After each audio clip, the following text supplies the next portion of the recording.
বোনের শেষ দোয়া যেভাবে ভাইয়ের ভাগ্য বদলে দিল। আত্মত্যাগ ও রিজিকের সত্য গল্প। আসসালামু আলাইকুম প্রিয় দর্শকবৃন্দ, আজকের গল্পটি ভাই বোনের ভালোবাসা, আত্মত্যাগ এবং একটি দোয়ার শক্তি নিয়ে একটি সত্য ঘটনা অবলম্বনে। রাজধানী রিয়াদের এক মেধাবী কলেজ ছাত্রী হঠাৎ অসুস্থ হয়ে পড়ে। পরীক্ষা নিরীক্ষার পর জানা গেল তার ক্যান্সার হয়েছে।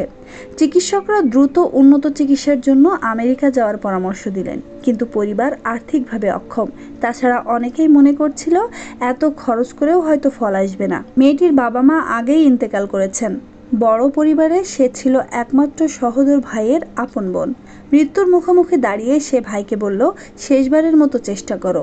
ভাই দ্বিধায় পড়ল, কিন্তু বোনের অনুরোধ ফিরিয়ে দিতে পারল না। তার একমাত্র সম্পদ ছিল একটি ছোট বাড়ি। স্ত্রী বাড়ি বিক্রি করতে রাজি হলেন না। অনেক ভাবনার পর ভাই বাড়িটি বন্ধক রেখে টাকা জোগাড় করলো। স্ত্রী রাগ করে বাপের বাড়ি চলে গেলেন।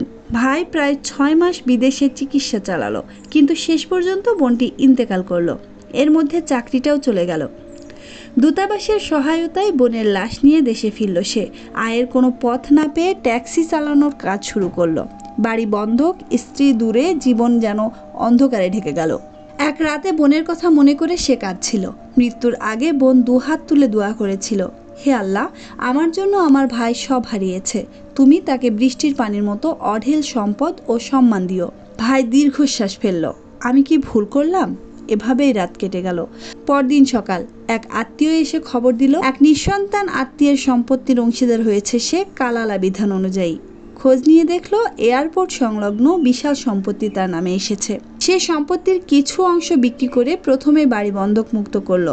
বাড়িটি স্ত্রীর নামে রেজিস্ট্রি করে কাগজপত্র পাঠিয়ে দিল। যদিও স্ত্রী পরে অনুতপ্ত হয়ে ফিরে আসতে চাইলেন, ভাই আর সেই পুরনো সম্পর্ক ফিরিয়ে নিল না। পরবর্তী জীবন তার জন্য সুখময় হয়ে উঠল। বাড়ি, গাড়ি, ব্যবসা, সুসন্তান, কোনো কিছুর অভাব রইল না। এই গল্প আমাদের শেখায়, আন্তরিক দোয়া কখনো বিফলে যায় না। আত্মীয়তার সম্পর্ক রক্ষা করলে আল্লাহ নিজেই অপ্রত্যাশিত পথ খুলে দেন। হয়তো আজ আপনি কষ্টে আছেন, কিন্তু কারো অন্তর থেকে করা একটি দোয়া আপনার ভাগ্য বদলে দিতে পারে। আল্লাহ আমাদের সবাইকে আত্মীয়তার বন্ধন অটুট রাখার তৌফিক দিন। আমিন।